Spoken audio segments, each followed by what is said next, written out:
Hey, what's good, YouTube? Welcome back to the Brown Gent. In this video, I want to talk to you about SpellBorne. I wouldn't say it's a new game, but it's definitely an exciting addition to GameFi and one that's having a massive airdrop opportunity you definitely want to check out because it's also got those old school Pokemon vibes. So let's get into it. But before we do, just remember, not financial advice. I'm not a financial advisor. Please do your own research. I'm just a guy on YouTube. But if you want extra coaching, guidance, and support, join the 250 or so people in the Web3 Secret Society. We actually earn airdrops, and we don't do just that, we do so much more. Link in the description below. Also, make sure you follow me on all my socials.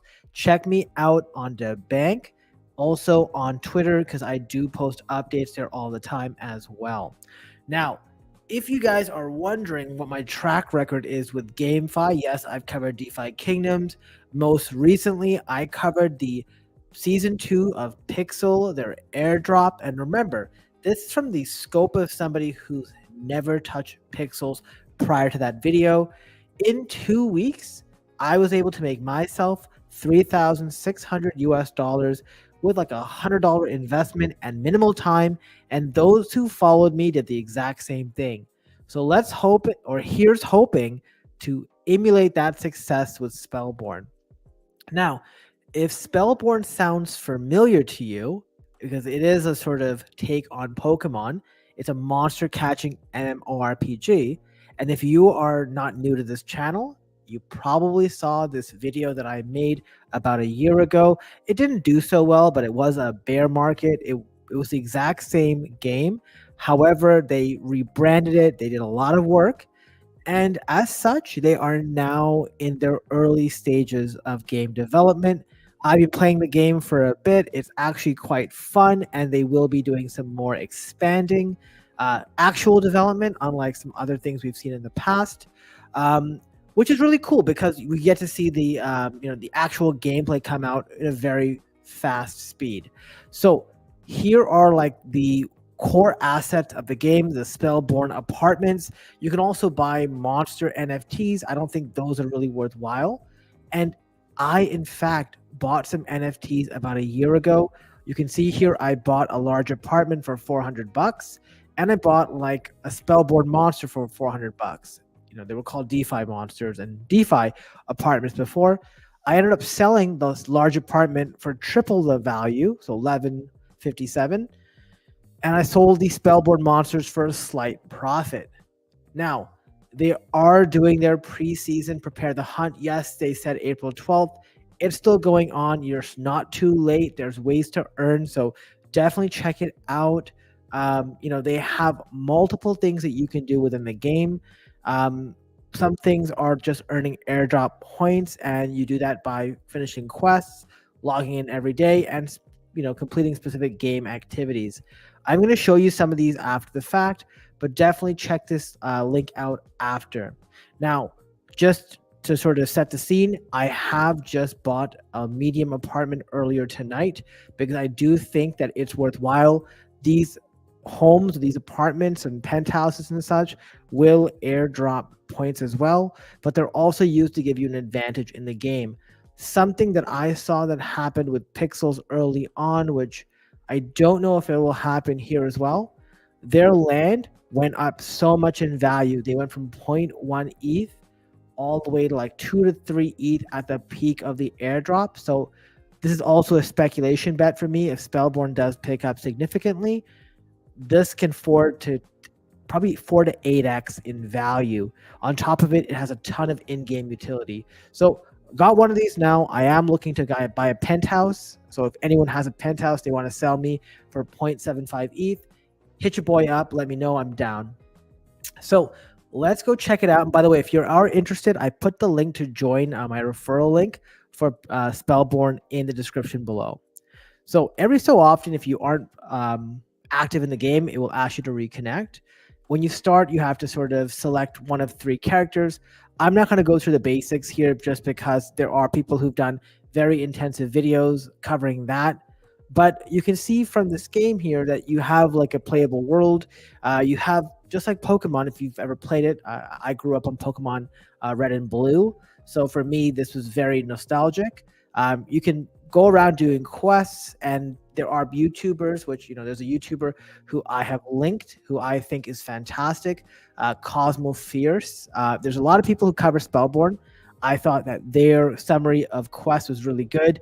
I just followed their instructions and completed all of the main and side quests, and they're very good content. So make sure you give them a subscribe if you haven't already, if you are interested in playing this game. Also, there is a sort of Spellborne wiki, so you can get a lot more information on either the monsters, the items, the characters, the quests, etc. And these also get up to date. So these are some good resources for you to have. Basically, what I want to show you here with Spellborne is on the top right, you can see these buttons. If I click on Q, I click on the calendar. I have daily missions. So every day I go in here if I want to. I click on this if I captured a monster. As I do these activities, I can hit the go here and claim. Now it just reset, so I will show you exactly how this looks like. On top of that, you have what's called Farmer's Crisis. So log into my account. Once again, every day you do this, I hit claim. I'm going to get 3 mirror shards and 3 gold nuggets. The mirror shards, if you get 10 of them, you can use them in the Wheel of Fortune. I only have 9 right now. And then as you do specific activities, once again, these things tick up and you're able to claim them. And the idea here is you claim the items, you're able to use them within the game. So that's sort of the idea behind it. And obviously, as I mentioned, these things sort of expand on each other. I won't go through the quest, but I'm going to go through the world. So right now, there's one area of monsters, just like when you play Pokemon. You find these monsters in specific zones. So you see the grass. If you walk in here and they see you, it triggers a battle. I'm going to be pretty. I'm using this pretty OP bird that likes to use blow. And basically, it's just usually a one-shot KO. So it's just super easy. Just killed a monster. And by doing it, you get some experience. If you had enough experience, you go up the level. Let me go back to that queue and go back to calendar. Under daily missions, defeat 1 monster. I can now claim this. Boom, got 15. As I claim some of these points, it gives me rewards as well. So these are things you can do. If I go to the left, on the top left, this button, I don't know what it's called, the badge, you see the number of points you have. This is relevant for your airdrops. I got 37 right now. I imagine creator rewards are for referrals. So if you do use my referral link, I will get some. And you see there's season 1, 2, and 3. We're on season 1. So definitely, I think it's definitely worthwhile to check it out because you're not too late. Like I said, people thought Pixels was way too late. People were like, why even bothering? People have been playing this for 2 years. They have a huge head start on you, but it's all about being strategic. And once again, you don't have to spend the time if you sort of do this smart. So I'm just going to show you some sort of creature combat battles. And basically, if you can have up to 5 monsters in your party, original Pokemon was like 6. You go in here, you see the monsters you have. You can catch them with an item called Crystal. It's basically like a Pokeball of sorts, and there's different types of crystals. So you can get ones with higher success rate in capturing, and then anything that you capture or any sort of inventory you get above it goes into your storage or into what's called your daycare here. The only difference in this game versus Pokemon is if you go to the equivalent Poke Center, which is where you heal your Pokemon, it only heals your fated Pokemon. So a lot of times I will just want my monsters to either get exhausted when they run out of SP, which is their stamina. So then I just start mashing things that do nothing. So I will just sit here and press a button when I don't have enough stamina, and it will just not do the move, and it will let my opponent attack me, and it will just keep doing that. So those are some of the strategies behind this. But like I said, the idea behind this, once again, is we're not here to get addicted to these games, right? Like, I hope you guys know the reason I show you this is, yeah, it's fun and it's cool. It shows you what Web3 can do. But the reality is we're here to make money. If you're like, I don't want you guys watching this video and going out and buying all the monsters, buying all the land, getting the token, not selling it when it comes out. That's not the goal. The goal here is to farm this. A lot of these a lot of these games have basically unstable tokenomics. So what will happen is you will end up, like if we take a look at Pixels, if I just go back to this, at the time, Pixels was 52 cents and I sold every single one of them. Let me just check out what the price of Pixels is right now. I don't know how it's doing, but I haven't really checked it out. I imagine it's not doing that great. And you can see here, it's currently 22.9 cents. So I would have lost like almost like 60% of the value if I had held. Our goal here is we don't want to be community members. That's what you call people who got stuck with a bag. You want to get in and get out. You want to flip stuff. So the reason I bought this apartment is I believe this apartment will be worth at least 1 ETH, right? Potentially 2 ETH. I also believe this apartment will earn me a lot of points for the airdrop. It will also give me a lot of functionality within the game, right? So this is why I bought it. I bought this to flip it. I bought this to earn me money. This is basically like a liquidity pool. At the same time, playing this game early and getting those points, you know, while people aren't doing it, you can earn the airdrop, get a significant component as the game gets bigger adoption. Remember, we're not in the bull run yet. There are so many things to do. You guys, I'm sure you don't have the time to do everything. So just what I would do is, hey, do all the quests, go in there, spend, you know, a few hours, maybe 1 hour doing it, crush all the quests, then log in every so often, get your points, do whatever you need to do. And every time there's an update significantly, all you got to do is go back in here, complete the quest, get your points. Make sure you get these points up. That'd be great. And then, yeah, just collect your items. And then when something happens, you can participate. But that's pretty much all I think you should do. Like I said, if you're really into these kind of games, which, you know, like if I was younger and didn't have other responsibilities, maybe I would.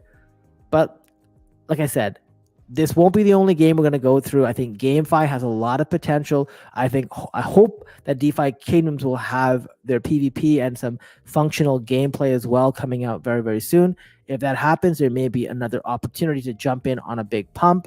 I have been buying a bunch of Jewel, which is their token. And the idea behind that, once again, is I will be selling all of the ones I'm buying at the pump. Our goal here, like I said, GameFi is great. We want money. At least I do. So that's really the plan here, and I hope that sort of makes sense. Spencer's asking if the airdrop is points-based or leaderboard. It's points-based. So I don't know if it's going to be linear and all that, but I do think it is very under-farmed. Like, yes, they're seeing a ton more users, but like I said, you play this smart, you can get in on some of these assets before they pump.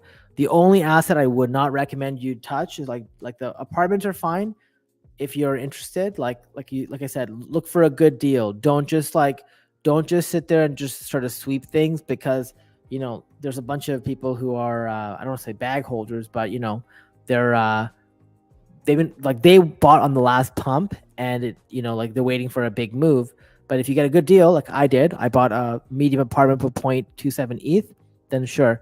Do not touch these pets. These are way overvalued. I would not pay, you know, $150 or $140 for these. These are starters. Besides, those apartments are going to have more airdrops in the future as well. So you may get other pets or other benefits. So that's sort of why I want to do that. Crypto Milk, please do not ask these questions on this video. Like, we're going to have an AMA later. If you ask these questions in these videos, I will ignore you in those as well. So please be respectful. Thank you. But yeah, guys, I hope that sort of makes sense when it comes to SpellBorne. Like I said, you got a ton of resources that will make it so you don't have to spend the time. Go check it out. You know, make sure you sort of follow Cosmo Fears. Make sure you bookmark SpellBorne Wiki. Make sure you use my referral code to sign up. Hook me up. Get me some extra points as well for bringing this to you guys. And like I said, don't make this like a big part of what you do. This should just be something in addition. Instead of doing a test net, I find it way more valuable to do this. And yeah, like you may have a bit of fun because like I said, like for me, I play this and it reminds me of Pokemon. So definitely check it out. If you're interested, let me know. We'd love to hear what your thoughts are in the comments below. And besides that, if you enjoyed the video, please hit the like button, subscribe to the channel. That's massive. It's going to help me out big time. Share the video and subscribe to the channel. And until next time, I'll see you in the next video. Thanks for watching.